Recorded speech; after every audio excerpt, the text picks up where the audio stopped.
Hello again. Today I'm going to talk about the beautyberry, the American beautyberry, also called the French mulberry, also called something else. And normally I like to tell you a little bit about the nutritional and medicinal properties of a plant, but this time I don't know them because until very recently I thought that this plant was poisonous. I've read that it's poisonous. I've heard people say that it was poisonous, but it turns out that it's not poisonous. Or if I don't make any more videos, then maybe it was poisonous and I died when I ate it.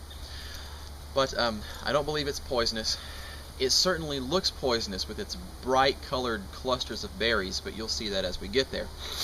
I have used this plant as a bug repellent, and in fact there are recipes you can find to make an infusion from the stems and leaves to make your own bug sprays and creams. Although I haven't experimented with that yet, I certainly believe it would be effective. I usually just take a leaf and crush it up, put it in a shirt pocket, under my hat, behind an ear. Anyway, let's go ahead and get to the plant and look at it and learn about it, and then we'll come back here and we'll taste some. This is a beautyberry, and the unripe berries here are still green. Here are some that are starting to turn purple, or fuchsia, violet, and here are the ripe berries. And I've tasted these before. They don't really taste like anything. They don't taste bad, really. They just don't. They have a little bit of a taste, kind of like the leaves smell. Now the leaves, I wouldn't call that a good smell, but the berries, it doesn't really bother me. I've never eaten these before. I've tasted a berry and spit it out, but I've never really eaten them.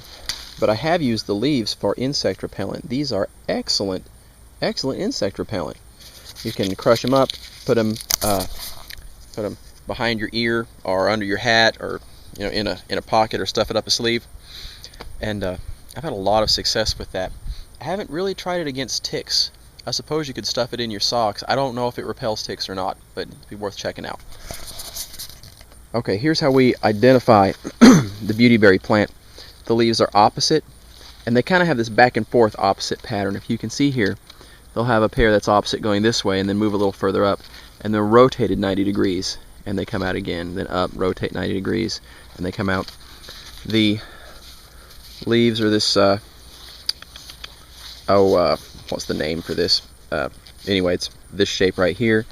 Have little jaggedy edges. The leaves feel rough. It's not a smooth leaf. And of course the easiest way to identify them is these berries.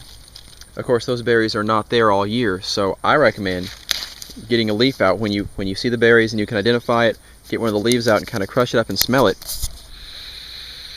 Kind of get that smell, so that at a different time of the year, and you see the leaves and you think, oh, is that a beautyberry? I've got some bugs around me. You can pull a leaf off and smell it, and then you'll know. You don't have to have the berries. Anyway, let's collect a bunch of these berries and do something with them. I don't think I've ever collected fruit from any wild plant that's easier to harvest than a beautyberry. Just kind of rub it between your fingers and they all just fall off.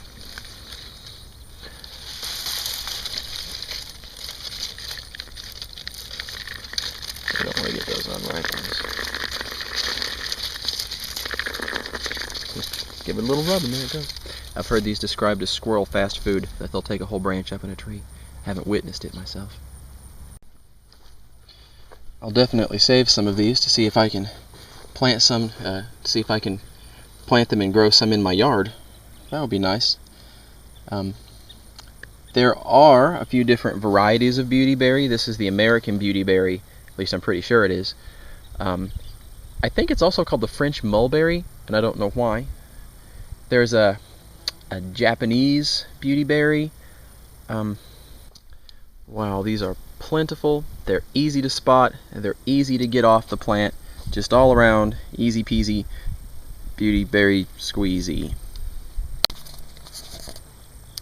Okay, see, I may look like an elf hippie or something, but I had a horsefly and some stuff flying around me, and I put this stuff on and they've gone away. Every once in a while I'll have something buzz around me for a minute, but then it gets a whiff of the beautyberries and it decides, I'll just head out of here. Bug repellent. As for habitat, I'm not just real too sure where these are supposed to live, but I can tell you where I've always seen them is along the side of some dirt road in the woods. Just about any example of this plant that I've seen wild has been right by a dirt road in the woods or some path. So, you know, whatever that's worth, maybe you should start looking by some dirt paths if you want to find these. These do have kind of a pretty smell. I wonder what kind of jelly this will turn into. I'm following a recipe that I got to make beautyberry jelly. I've washed out, well, these aren't washed, but I washed out 1.5 quarts of beautyberries, and they are in 2 quarts of water, and now I'm going to bring it to a boil and boil it for 20 minutes. I'm also making some of my einkorn bread so I can eat the jelly, because I can't have regular bread because of the gluten.